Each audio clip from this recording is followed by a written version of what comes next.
Semaine, le Seigneur a fait que nous soyons là.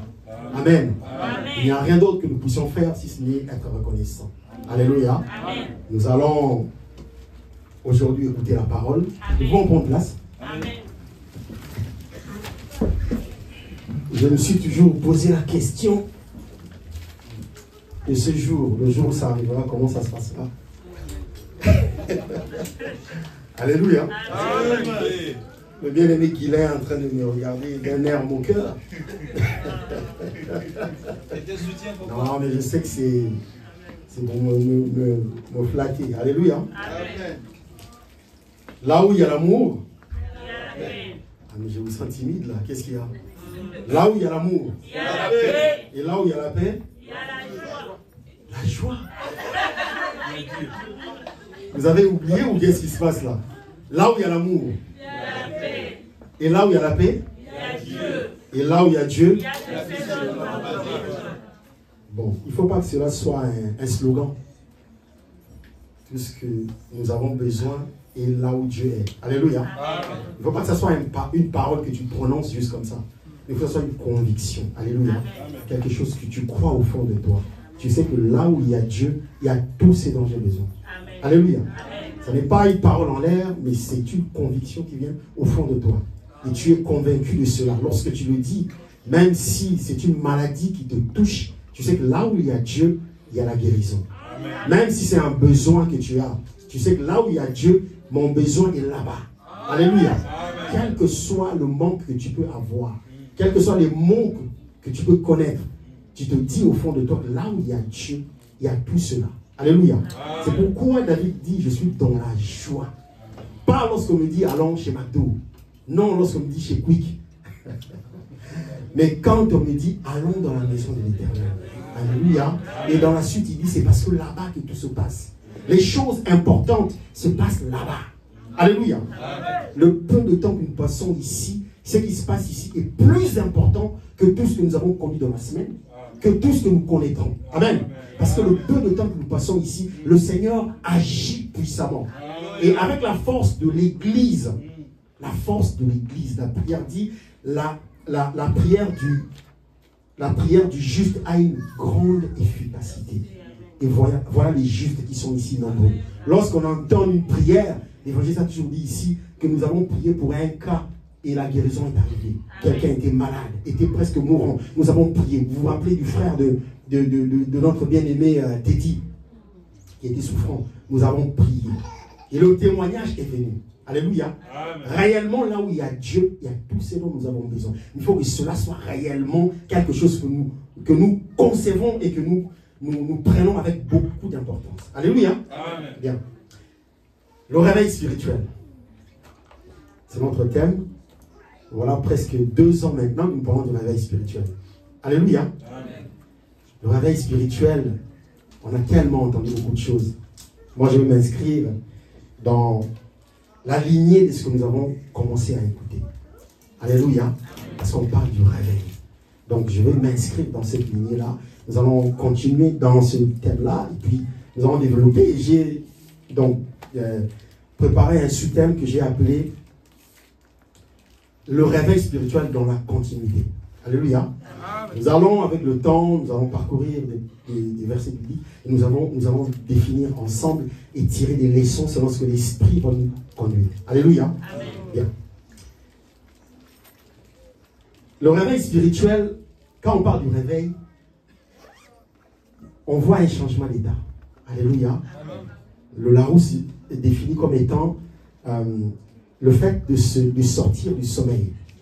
On était dans un état de sommeil, on est dans un état de veille. C'est-à-dire qu'on peut voir, on peut réaliser. Alléluia. C'est ainsi que le Larousse définit. Le Larousse dit aussi c'est le fait de reprendre une activité. On comprend déjà par là que le réveil n'est pas seulement le fait de se réveiller, mais le fait de reprendre quelque chose qu'on a arrêté de faire. Alléluia. Toi qui avais l'habitude de faire quelque chose pour la gloire de Dieu, qui a arrêté, lorsque tu vas prendre la décision de reprendre cela, c'est aussi le réveil. Alléluia. Nous comprenons par là que lorsque je parcours la Bible, la définition que moi je donne au réveil, c'est le fait de changer d'état et de maintenir cet état. Nous allons aller tout doucement, nous allons comprendre ce que l'Esprit veut nous révéler dans ce sous-thème. D'accord? Changer d'état et maintenir cet état. Dans un premier temps, nous allons développer un peu plus ce qu'on entend par réveil. Nous allons voir quelques passages bibliques. Nous allons parler du réveil, de ce bienfait, de ce que nous, enfants de Dieu, nous devons être dans le réveil. Nous devons être avertis. Alléluia. Et dans un second temps, nous allons parler du fait que le réveil seul ne suffit pas. Alléluia. J'ai parlé ici de la définition, c'est le changement d'état et le maintien de cet état. Le réveil, se réveiller seul ne suffit pas. Parce que tu peux te rendormir, tu peux t'assoupir encore. Mais le réveil doit être suivi d'un maintien. Le maintien, c'est de garder ce réveil-là en l'état. Alléluia. Continuer à être dans un état de veille. Et nous allons analyser dans les passages bibliques. Alors, on peut parler de réveil que pour quelqu'un qui est en sommeil ou qui est dans un état de perdition. Okay. Il n'est pas conscient. Alléluia. C'est que dans ce cas-là qu'on peut parler du réveil. Celui qui est tout à fait conscient, on ne parlera pas de réveil. Celui qui est assidu dans la parole, qui est au fait et qui est habité par l'esprit, celui-là agit selon la volonté de Dieu. Alléluia. On ne parle pas de réveil pour lui. Et le réveil va être pour celui-là qui est assoupi et qui est endormi. Et vous allez remarquer qu'on parle du réveil. Le réveil est une affaire des enfants de Dieu. Alléluia. On parle du réveil au sein de l'Église. C'est-à-dire que c'est les gens qui vont chaque jour prier le Seigneur, qui sont censés mener une vie d'enfants de Dieu. Mais on parle de réveil pour eux. Je trouvais ça un peu paradoxal, parce que la Bible nous dit dans le livre, dans l'évangile de Matthieu, que nous devons aller et faire de tout le monde les disciples de Jésus. Alléluia. C'est la mission qui nous a été confiée. Mais quand on voit le réveil dans ce sens-là où nous parlons de Matthieu 25, on voit beaucoup plus le réveil s'adresser aux enfants de Dieu. Il y a un problème. Je ne sais pas si vous tirez la même conclusion que moi. Alléluia. Amen. Les enfants de Dieu qui sont censés être habités par l'Esprit et agir selon la volonté de Dieu, mais on leur apporte la parole du réveil. Moi, ça m'a interrogé. Ça m'a interrogé sur notre temps, notre génération, c'est que fait l'Église d'aujourd'hui. Alléluia. Amen. Et c'est que le Seigneur est en train de voir de l'Église d'aujourd'hui. Parce qu'une révélation comme celle-là, d'ailleurs la parole de Dieu ne sort jamais en vain. Dieu ne va pas annoncer sa parole juste pour le plaisir. Il n'y a rien, il n'y a pas de suite derrière. On annonce juste la parole. Non, la parole de Dieu vient pour rencontrer quelque chose. Alléluia. Amen. Toujours pour rencontrer quelque chose. Donc, ce thème qui est venu depuis presque 2 ans, le réveil, n'est pas venu en vain. C'est parce que Dieu a observé. Alléluia. Il dit que j'ai entendu les cris des Sodome. Ils sont montés jusqu'à moi. Le Seigneur entend les cris de son peuple qui montent jusqu'à lui. Alléluia. Il a entendu. Et ce thème est venu.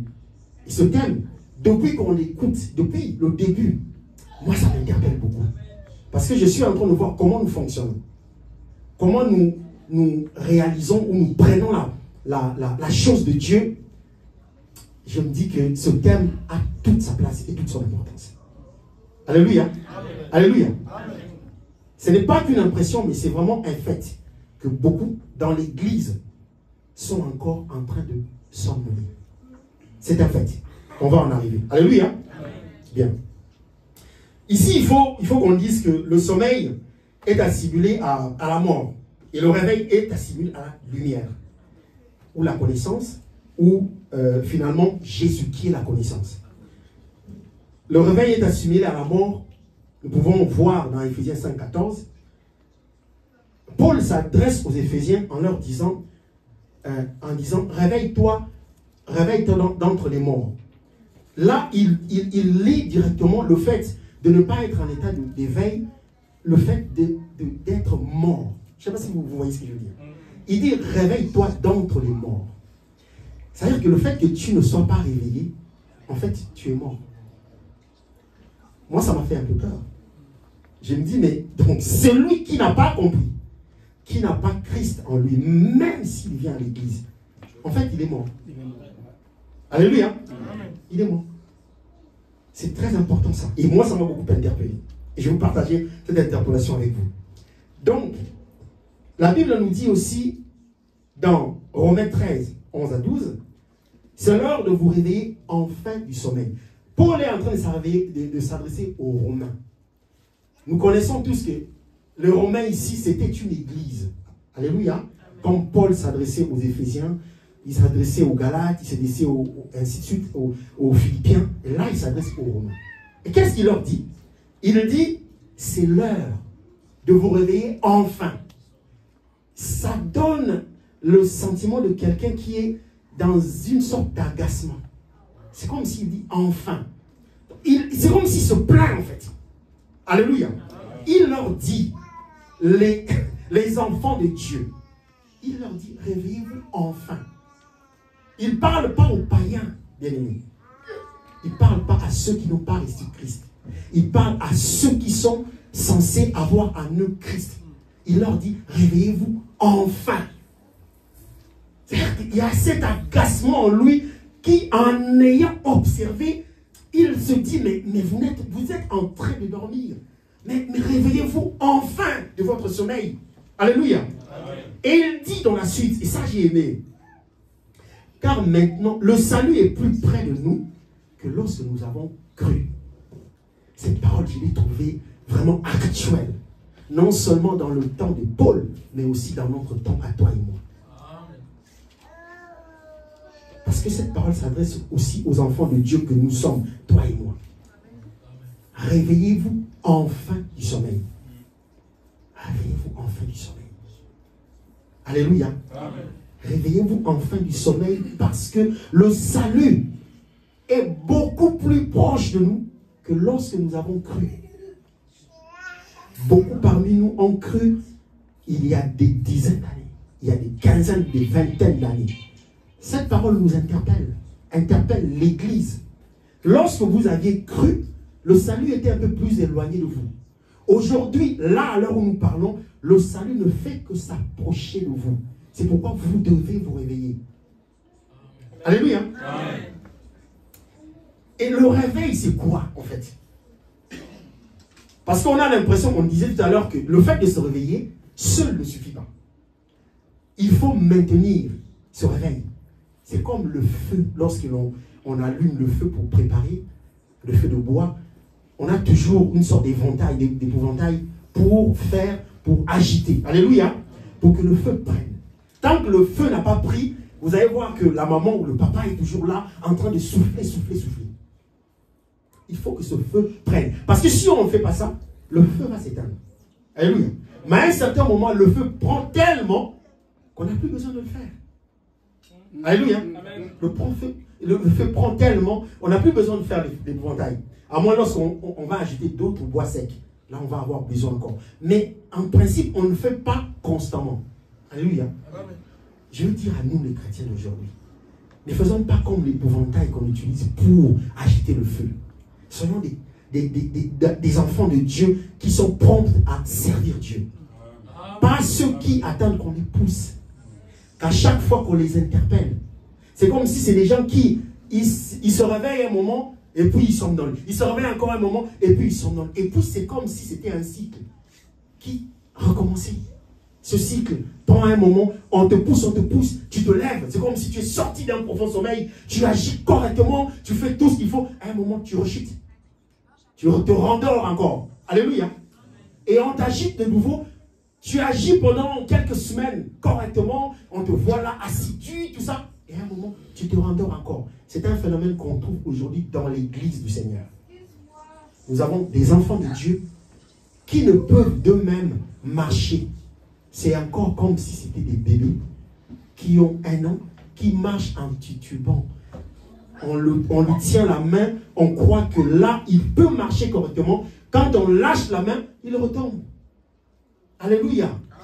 Pourtant, il est censé avoir Christ en lui. Comme Paul qui s'adresse aux Romains, réveillez-vous enfin. Je prie pour que le réveil de chacun de nous soit effectif. Alléluia. Amen. Que ça soit un réveil effectif, pas un réveil poussif. Où tous les jours, il faut qu'on t'entraîne. Tous les jours, il faut qu'on t'agite pour que tu te tiennes droit. Tu es toujours prompt à te rendormir. Soyons vraiment enfants de Dieu qui considèrent la chose de Dieu de façon vraiment différente. Alléluia. Amen. Le réveil interpelle l'Église de Dieu. Le réveil interpelle.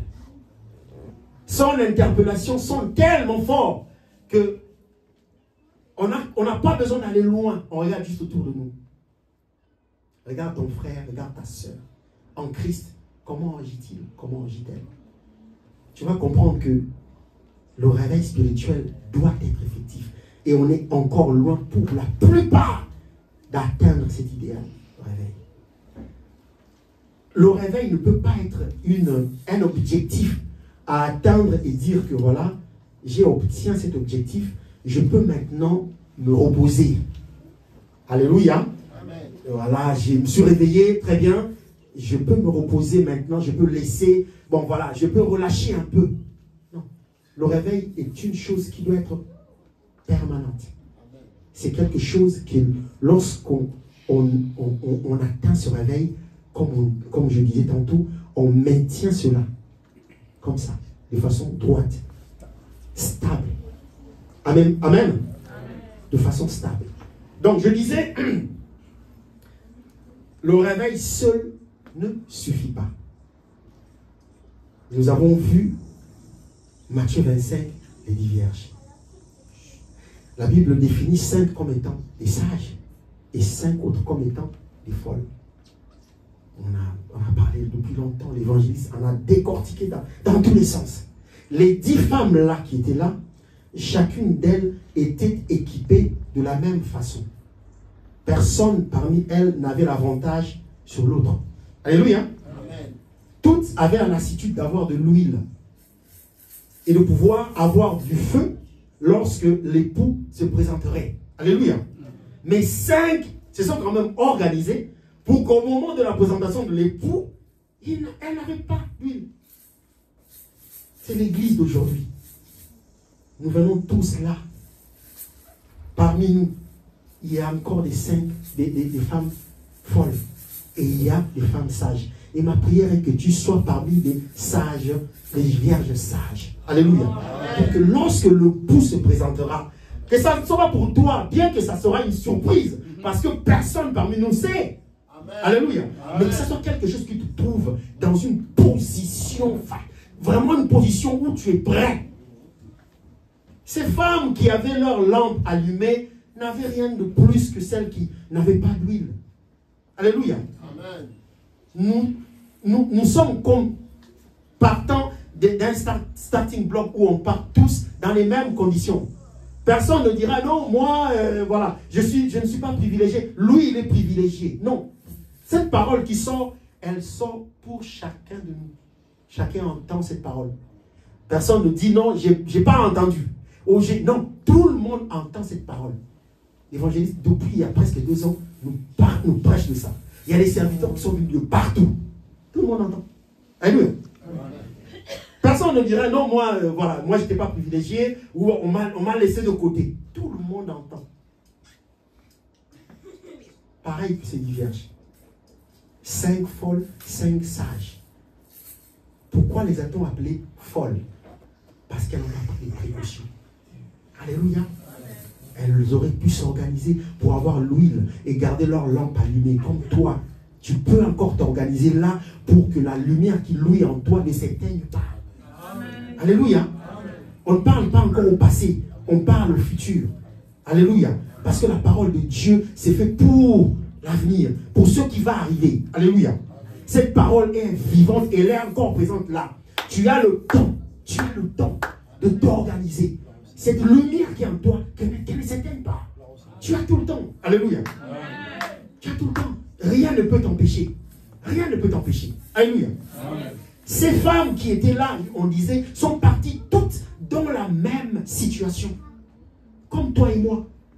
beaucoup donnent des raisons et beaucoup continueront à donner des raisons. Aujourd'hui, il y en a qui ne sont pas là. Si vous les appelez, vous entendrez peut-être la fatigue.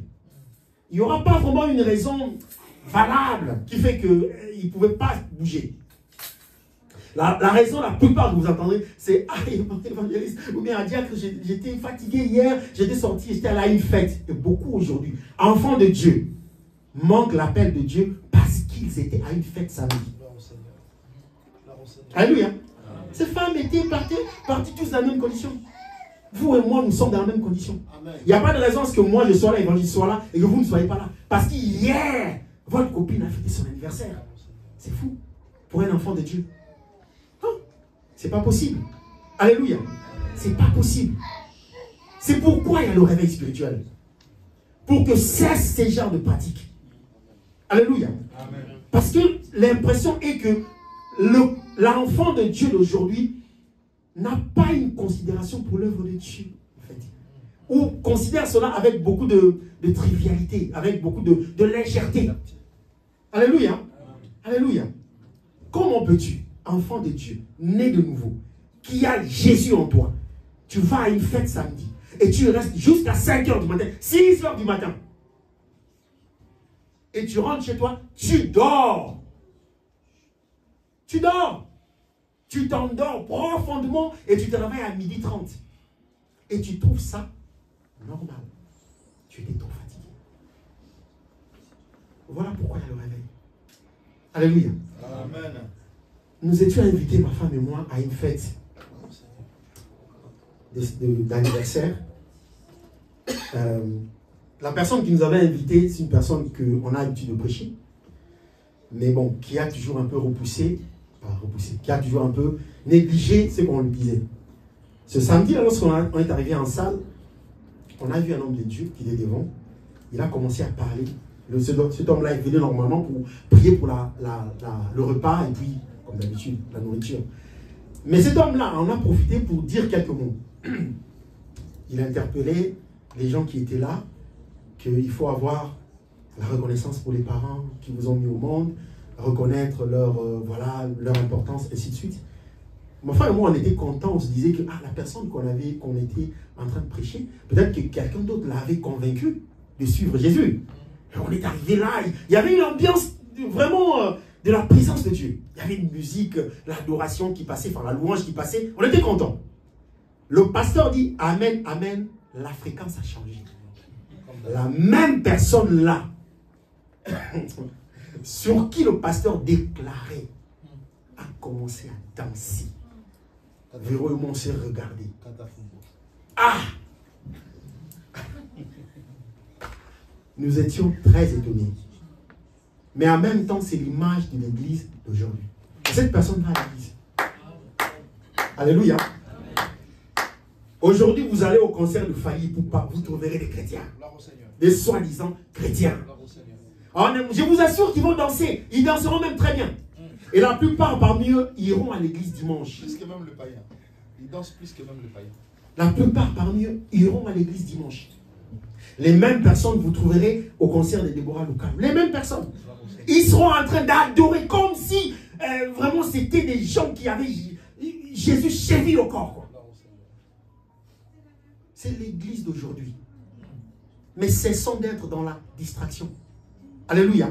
Cessons d'être dans la distraction. Parce que le temps ne nous appartient pas, malheureusement. Gloire au Seigneur. Gloire au Seigneur. Alors, on a dit tout à l'heure que le réveil seul ne suffit pas. Il faut maintenir. L'exemple qui me vient en tête, c'est, par exemple, lorsque vous allez acheter un véhicule, la première des choses que le concessionnaire vous prendra le temps de vous expliquer, c'est même pas le véhicule. Il peut vous montrer le véhicule, et vous faites le tour, vous regardez à l'intérieur, vous faites ce que vous voulez. Mais il y a une chose importante que le concessionnaire voudra que vous voyez, que vous sachiez. C'est le carnet d'entretien. Alléluia. Il voudrait que vous ne visitez même pas votre véhicule, que vous fassiez chez vous. Mais il voudra vous expliquer le carnet d'entretien. Il va vous expliquer qu'à 20 000 km, voilà ce que vous devrez faire. À 90 000 km, voilà ce que vous devrez faire. Si vous ne faites pas ça, votre véhicule n'ira pas loin. Alléluia. C'est pourquoi on parle ici de maintien. Si vous ne entretenez pas la flamme qui brûle en vous, cette flamme s'éteindra. C'est tout. Tout simplement. Cette flamme s'éteindra. Amen. Amen. Hein? Comme ce véhicule qui a incarné l'entretien, qui montre ce qu'il faut faire dans le véhicule pour que le véhicule vive selon le concepteur qui dit que ce véhicule a une durée de vie, par exemple, de 30 ans. Pour que vous arriviez à avoir vos 30 ans, votre véhicule arrive à avoir ses 30 ans, il faut respecter cela. Amen. Hein? Sinon, votre véhicule mourra avant. Il est de même pour toi et moi. Alléluia. Voilà notre carnet d'entretien. Gloire au Seigneur. Gloire au Seigneur. Amen. Hein? Gloire au Seigneur. Ça, si on ne prend pas compte de ça, la plupart d'entre nous meurent avant. Gloire au Seigneur. Alléluia. J'aime ce que l'évangile a l'habitude de dire. Tu peux être enfant de Dieu et te faire bouffer par un sorcier. Au départ, je disais, évangéliste, comment tu peux dire ça? Un enfant de Dieu, c'est lui. Oui, tu peux être enfant de Dieu. Tu viens même ici avec nous. Tu pries, on te voit prier. Et on entend qu'hier tu es mort. Et les rumeurs disent que c'est son oncle qui l'a bouffé. Je pouvais douter avant d'avoir appris ça. Mais là, je ne douterai plus. Parce que la personne qui te connaît, ce n'est pas moi, ce n'est pas l'évangéliste. C'est Dieu, c'est Jésus. Qui te connaît bien tel que tu es. Plus que toi-même. Alléluia. Adam et Ève sont allés se cacher, croyant que on va tromper ce type-là, on va arriver à le dribbler. Hein? Qui vous a? Qu'est-ce que ça fait sur vous, ça? Je ne vous ai pas donné ça. Je ne vous ai pas appris ça. Alléluia. Est-ce que quelqu'un arrive là où je suis? Vous ne pouvez pas vous cacher. On ne peut pas se cacher de Dieu. Est-ce que tu peux leur expliquer comment un enfant de Dieu peut être bouffé par les sorciers? Mais évangéliste, tu peux venir ici, tu pries le Seigneur, tu jeûnes même, tu fais tout ce que tu veux, mais tu as une marche qui ne donne pas gloire à Dieu. Des portes sont ouvertes partout dans ta vie. Mais le diable est là, il est dans un couloir, il peut entrer, il fait tout ce qu'il veut dans ta vie. Alléluia. Puisque la Bible dit qu'il rôde, il attend son heure. Le diable est...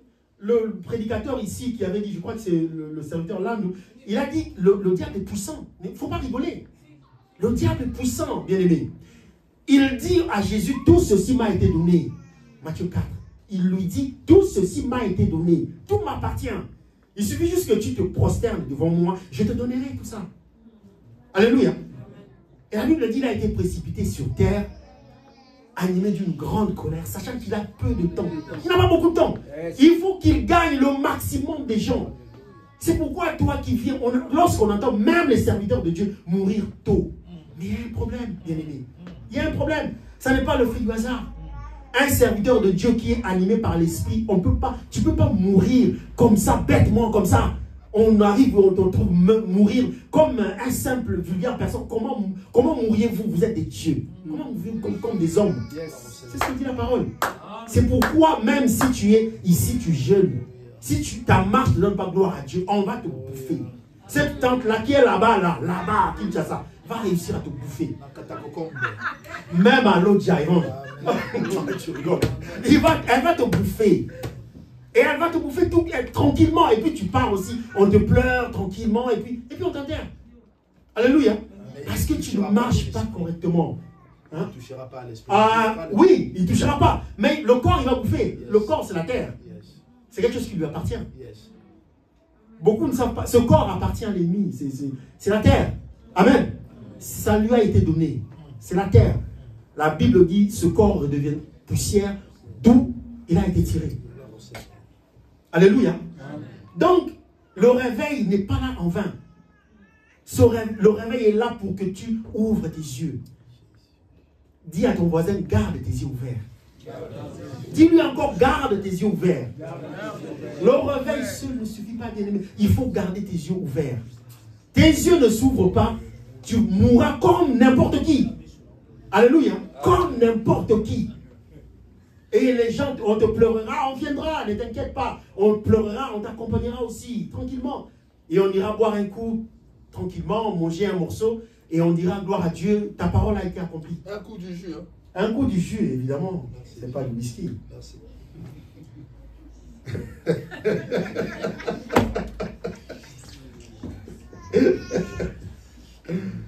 Alléluia, alléluia. Romains 12, 2 nous dit, ne vous conformez pas au siècle présent, mais soyez transformés par le renouvellement de l'intelligence, afin que vous discerniez. C'est cette partie-là que j'aime beaucoup. Afin que vous discerniez ce qui est bien de ce qui est mal. Alléluia. Le siècle présent d'aujourd'hui, c'est notre siècle à nous tous, bien aimés. Nous connaissons des grands hommes de Dieu qui font des miracles, sortir même des lézards des corps des gens, sortir des crapauds, sortir même des serpents. J'ai vu un serpent sortir du corps d'une femme. On a ce genre de serviteurs-là. Mais la Bible l'a annoncé. Alléluia. La Bible a même dit que tant que ces choses-là n'arriveront pas, les signes de la fin ne seront pas là. Mais on voit ces choses. Alléluia. C'est pourquoi il faut maintenir la flamme qui brûle en toi. Il faut garder tes yeux ouverts. À aucun moment tu ne cèdes à la distraction. Aucun moment. Nous avons l'habitude beaucoup de considérer plus nos amitiés que Dieu, que notre relation avec Dieu. On a l'habitude de considérer nos amis, nos proches, que notre relation avec Dieu. Tu as cet ami-là que tu connais très bien. Que tu connais ses œuvres très bien. Ça fait des années que vous vous connaissez. Vous vous êtes revus. Vous vous remettez ensemble. Il fait les mêmes choses. Et c'est lui qui t'attire maintenant à nouveau vers ces choses-là. Mais tu es enfant de Dieu, bien aimé. Tu es capable de dire, je mets fin à cette relation. Je ne l'appelle plus. Elle m'appelle, je suis occupé. Je n'ai pas le temps. Parce que je veux préserver. Paul dit, il dit que tout ce qui était pour moi comme un gain, j'ai vu ça comme de la boue, comme des choses sans importance. Alléluia. Comme des choses sans importance. Pour moi, c'était un gain. C'était lorsque je faisais ça, j'étais dans la joie, j'étais content. Mais maintenant, je vois ça comme de la boue. Pour moi, la relation avec Dieu est beaucoup plus importante que tout ce que je peux connaître. Alléluia. Alléluia. C'est ça le réveil spirituel. C'est garder les yeux ouverts, maintenir cette flamme et tout faire pour que la flamme ne s'éteigne pas. Parce qu'à un moment, si la flamme s'éteint, à l'arrivée de l'époux, vous serez invisible. Les vierges sages auront leur lampe allumée, vous non. Et cela pose problème. Parce que vous ne venez pas à l'église, vous ne menez pas cette vie de sacrifice pour rien. Alléluia. Quelqu'un ne peut pas aller à l'école, au lycée, préparer toute son année pour passer son bac et arriver au moment du bac, il dit non, non, je ne le passe pas. Je rentre chez moi. Ça n'a aucun sens. Si le lycéen passe toute l'année et il se prive de tous les loisirs pour préparer son bac, c'est pour que ce jour-là, les épreuves qui puissent cartonner. C'est pourquoi toi et moi, nous parlons du réveil aujourd'hui. Pour que nous demeurions éveillés, nos yeux ouverts. Pour que ce jour-là, qu'il n'y ait même pas de discussion, que l'époux puisse nous prendre, tout simplement. Puisque nous sommes appelés à ça. Alléluia. Amen. Bien aimé, écoute. Celui qui considère, un voyageur qui considère que atteindre le but de son voyage est plus important que tout ce qu'il a aujourd'hui ici, celui-là, sa force est inouïe. Rien ne pourra l'arrêter. Celui qui considère que ce qu'il a là est beaucoup plus important que l'objectif du voyage, il n'ira pas. Il n'ira pas, il va aller pourquoi? Puisque ce qu'il a, il considère que c'est plus important. J'ai une citation d'une femme, une écrivaine, elle est d'origine sénégalaise, j'oublie son nom. Lors d'un débat sur l'immigration, Fatou Diop, lors d'un débat sur l'immigration, elle expliquait à ses co-débatteurs que ce jeune qui part de Dakar, du Burkina Faso ou d'Abidjan, il n'a rien à perdre parce qu'il considère que la vie qu'il a n'a aucun sens, aucune valeur. Alléluia. Beaucoup meurent depuis quand les jeunes meurent dans la mer. Mais est-ce que ça s'arrête pour autant? Non. Parce que les gens considèrent que ce qu'ils ont là chez eux n'a aucune valeur. Venir ici en Europe, c'est ça la chose la plus importante. Et pour la plupart d'entre elles, lorsqu'elles arrivent ici, ils se rendent compte que c'est faux. Alléluia. Donc c'est ce que je dis. Si tu considères que ce que tu as, ce que tu es, est plus important que le salut sera toujours loin de toi. Tu ne verras pas l'importance de venir ici, de te sacrifier, te lever tôt pour venir à l'église, venir le jeudi à l'église. Pourquoi tu vas le faire? Mais lorsque tu crois et tu vois et tu sais que le salut que tu vises est une chose la plus importante que tu as, bien aimé, même s'il neige, tu vas venir prier. Je dis même s'il pleut, tu vas venir prier. Avec ton parapluie, tu viendras ici. On te verra ici un peu mouillé en bas. Mais tu dis, je viens prier. Puisque le salut pour moi est plus important que tout ce que j'ai. Les chaussures, je pourrais en racheter. Alléluia. Je parle des chaussures, je vois mon fils Nathan, je rigole. Et bon, il voulait de Air Force One, des chaussures.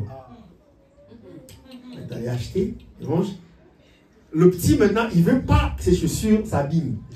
Il marche comme ça. D'ailleurs, un jour, je t'avais interpellé sur le vidéo. Et l'évangéliste m'avait interpellé un jour. Il dit, mais pourquoi Nathan marche comme ça?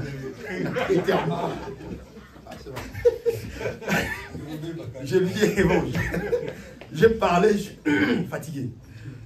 Il ne veut pas que c'est Air Force One. Il dit, il ne veut pas que ça se plie là. Donc il marche comme ça. Il ne veut pas. Attends, si tu savais.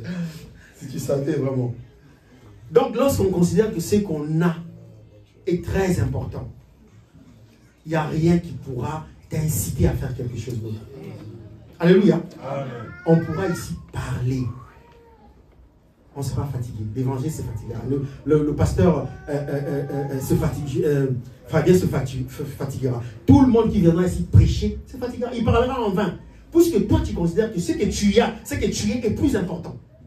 Celui-là qui considère que le salut est plus important, celui-là est réellement brisé. Rien n'a l'importance pour lui que le salut. Alléluia. C'est ça le réveil spirituel.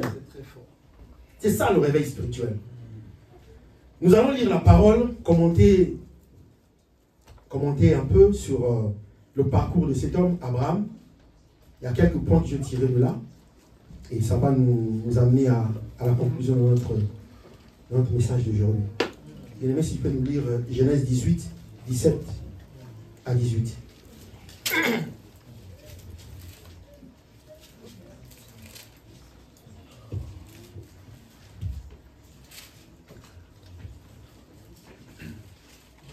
Genèse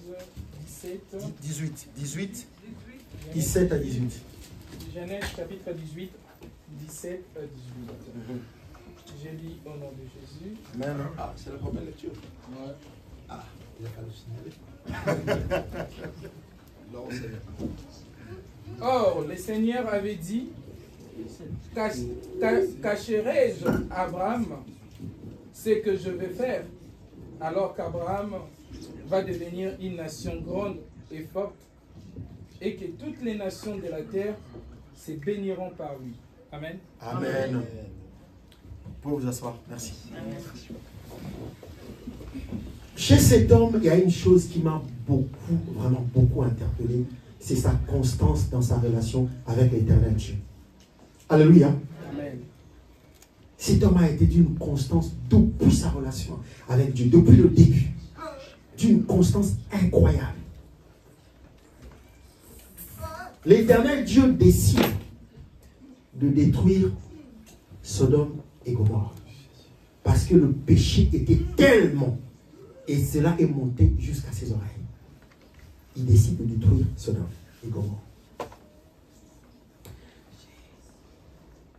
L'Éternel se pose la question: cacherai-je à mon serviteur Abraham une telle information?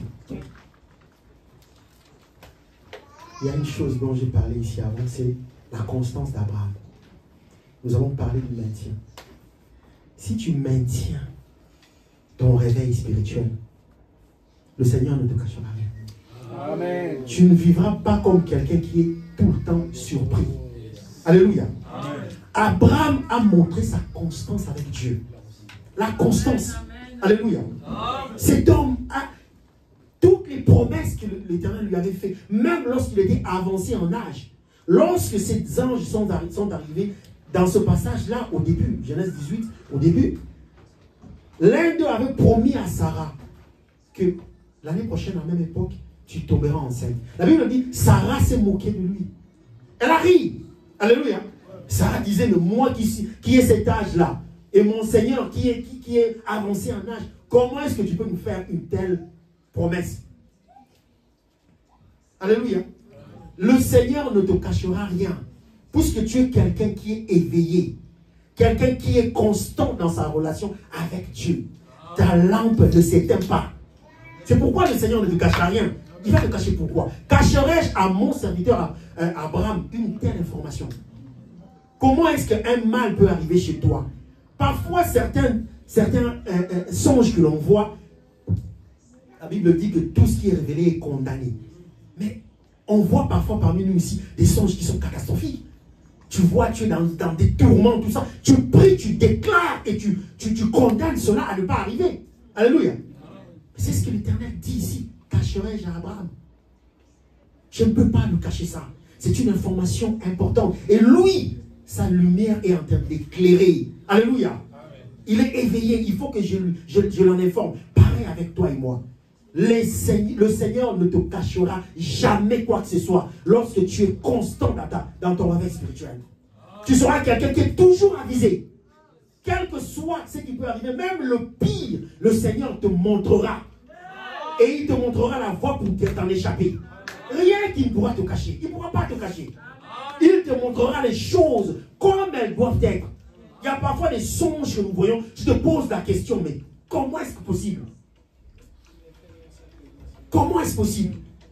Parce que tu as en toi la lumière qui éclaire.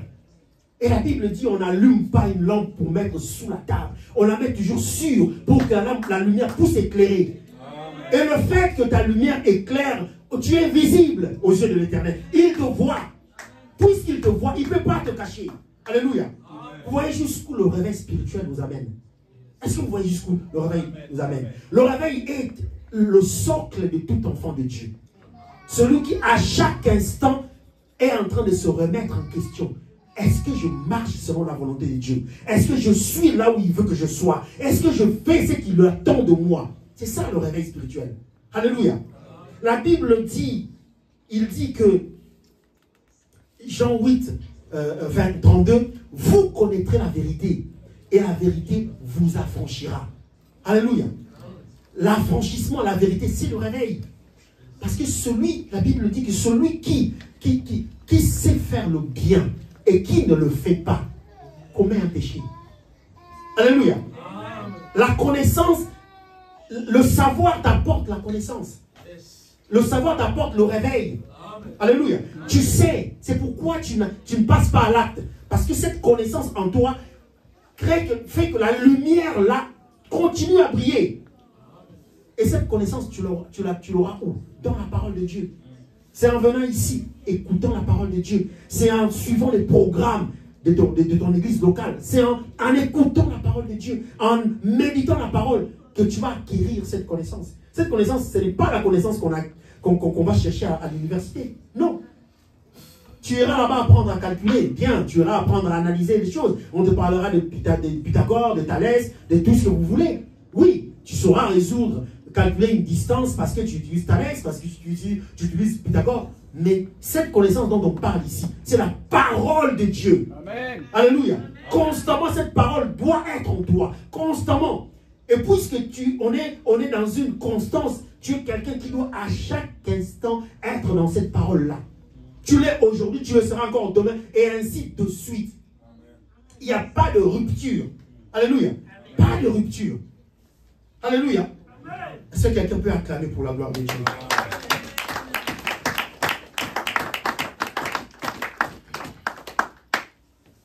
Si tu es constant, le Seigneur fera de toi une personne avertie. Paul dit, ce n'est plus moi qui vis, mais c'est Jésus qui vit en moi. Alléluia. Tu es quelqu'un qui est habité par Jésus et Jésus vit en toi. Jésus et toi, vous ne faites que un. Ton pas, chaque pas que tu poses est guidé par le Saint-Esprit. chaque mot que tu prononces est impulsé par le Saint-Esprit. Rien ne vient de toi. La Bible dit que ton corps ne t'appartient plus, mais c'est le temple du Saint-Esprit. Alléluia.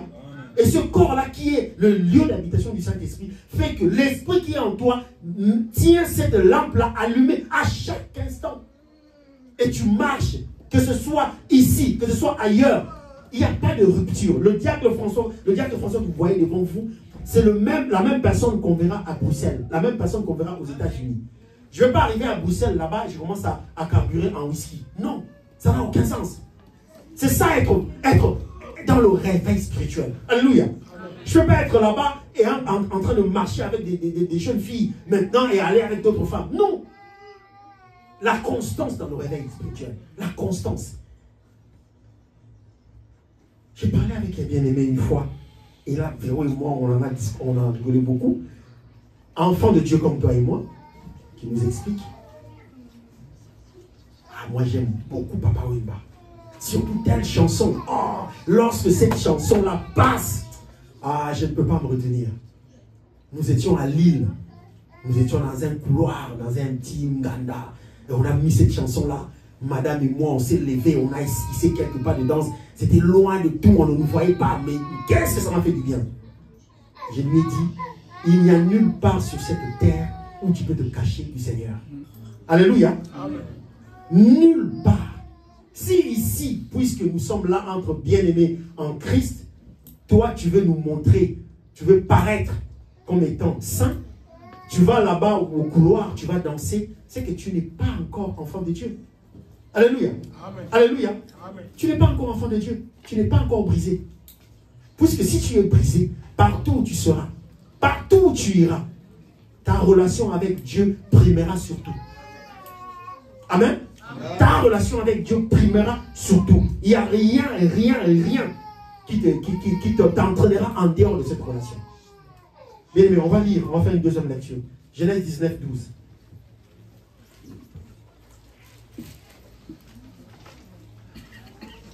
Genèse 19, 12. Je lis au nom de Jésus. Amen.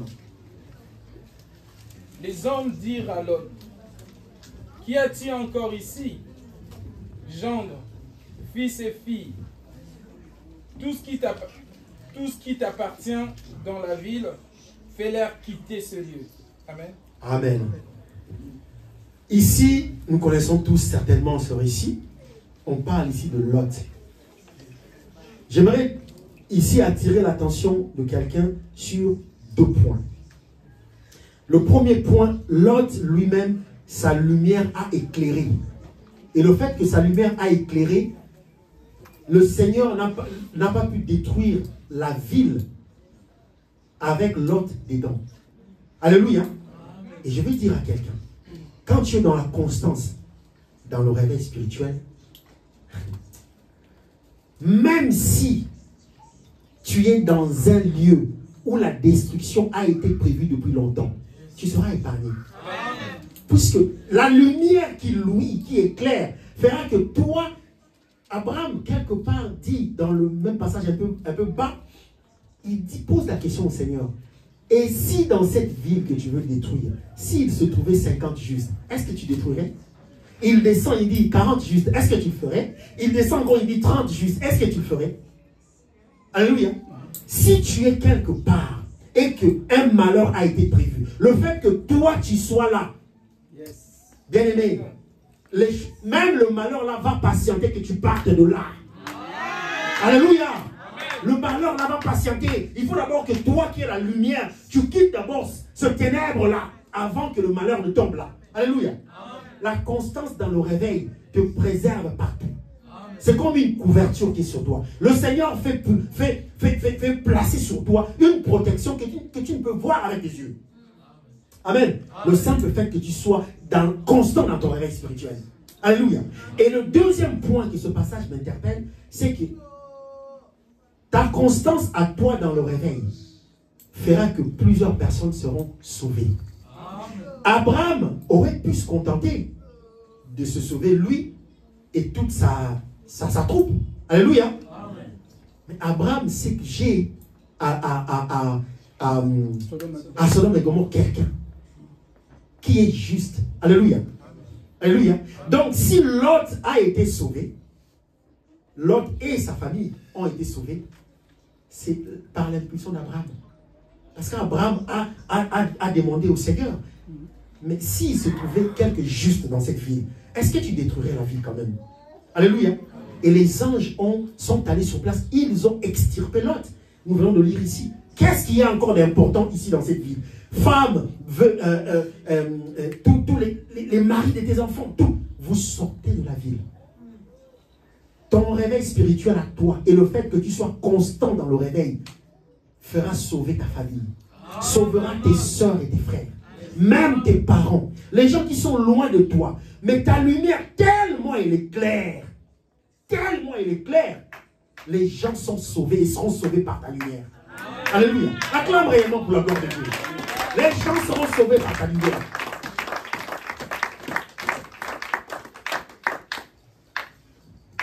Il y a quelque chose, vous savez, la connaissance apporte la prise de conscience. Parce que lorsque l'on sait, on n'agit plus pareillement. Alléluia. Et la Bible dit, celui qui sait donc faire du bien, qui ne le fait pas, commet un péché.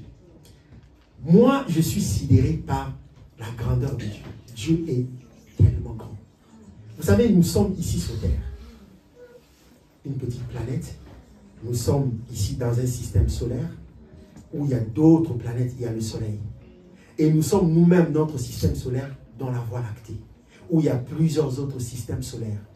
Et si tu vois, on voit, cette salle ici était comme la Voie lactée, la Terre serait comme, même plus petite que cette Bible. Je ne sais pas si vous voyez ce que je veux dire.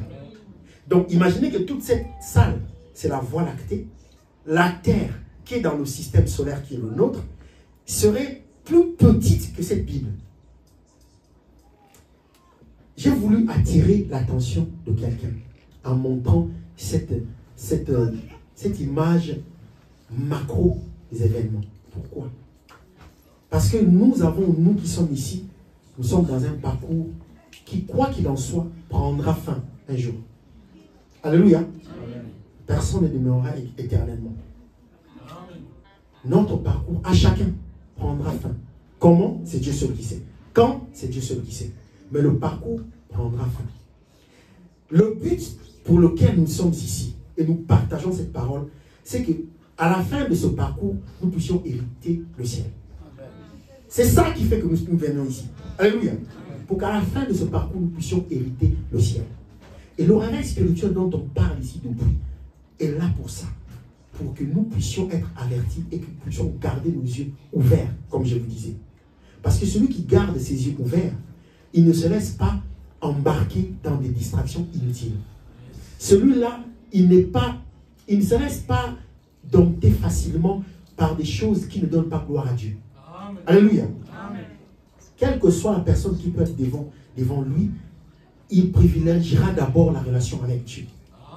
J'ai expliqué à l'évangéliste l'autre fois, quand ma femme et moi on vient de se marier, ici en France, j'ai un oncle, un grand-oncle, un aîné de mon papa. C'est quelqu'un c'est un patriarche. Il connaît beaucoup de gens ici. Et il a aidé beaucoup de gens. Il est même tribu que mon père, ils ont grandi dans le même village, donc c'est un peu son grand frère. Cet homme-là, tout le monde dans notre communauté sait que cet homme-là ne boit que du gibet. Il ne boit pas autre chose. Alléluia. Il ne boit que du gibet. Lorsqu'on s'est marié, comme il est de coutume, il faut recevoir la famille. On a reçu la famille de Véro, ils sont venus nous voir, très bien. Maintenant, c'était le tour de cet oncle-là. Et moi, on m'avertissait déjà par tout le monde. Tu sais, il aime manger ça, mais n'oublie surtout pas le gibet. Alléluia. Véro et moi, on s'est dit, nous, on est enfants de Dieu. On lui donnera du jus et de l'eau. Quel que soit ce qui se passera. S'il se fâchera, il se levera, il sortira. On dira gloire à Dieu. On n'aura pas le choix. Alléluia. Alléluia. Amen. Le monsieur est venu, on lui a servi du jus et de l'eau. Il nous pose la question, mais où est mon gibet? On lui a dit, nous, on est enfants de Dieu. Le gibet n'entre pas chez nous. On peut te servir de l'eau, on peut te servir du jus. Devant ça, il ne pouvait rien faire. Il ne pouvait rien dire. Alléluia. Ce n'est pas des choses qui sont impossibles. marcher dans la volonté de Dieu est une chose qui est à la portée de tout le monde. Personne n'est moins loti que l'autre.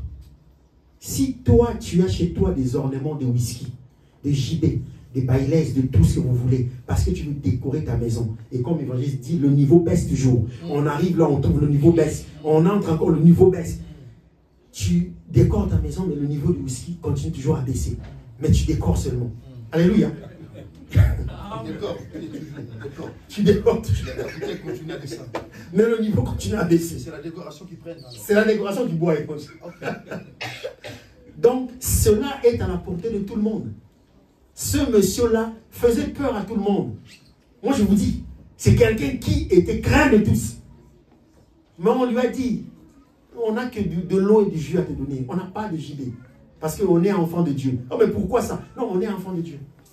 Donc, rien n'est impossible à celui réellement pour qui le salut est plus important que tout. Alléluia. Celui-là mettra toujours le Seigneur devant toutes ses relations. Il mettra toujours le Seigneur devant tout ce qu'il a. Rien n'aura plus d'importance que sa relation avec Dieu. Alléluia. Donc, rien n'était impossible. Si réellement tu veux demeurer éveillé, comme nous disons, rien n'était impossible. Tu peux réellement être éveillé et être cette lumière-là, comme Lot, qui a éclairé tellement fort que les anges de l'Éternel n'ont pas pu détruire la ville sans l'extirper de la ville. Alléluia. Que le Seigneur vous bénisse abondamment. Parole.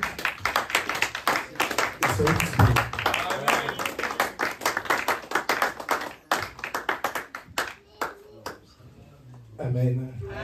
Amen. Je crois que tu as été tellement béni dans ces messages. Amen. Amen. Moi, j'ai une demande pour... J'ai dit à Diacre si prochainement, si Dieu voudra, qu'il nous explique comment maintenir constamment le réveil spirituel. Nous avons écouté que nous devons maintenir le réveil spirituel, mais nous sommes aussi obligés de connaître comment savoir maintenir constamment ce réveil. On pourra en parler davantage. Amen. Amen. C'est une demande. Amen. Comme la Bible nous dit, mettez en pratique la parole de Dieu et ne vous bornez pas seulement en écouter. Ce que nous allons faire, mettre en pratique ce que nous venons d'écouter dans ces lieux, c'est très très important. Amen. Amen. Est-ce que tu as amené ta dîme, action de grâce, tu peux déjà t'approcher de vous.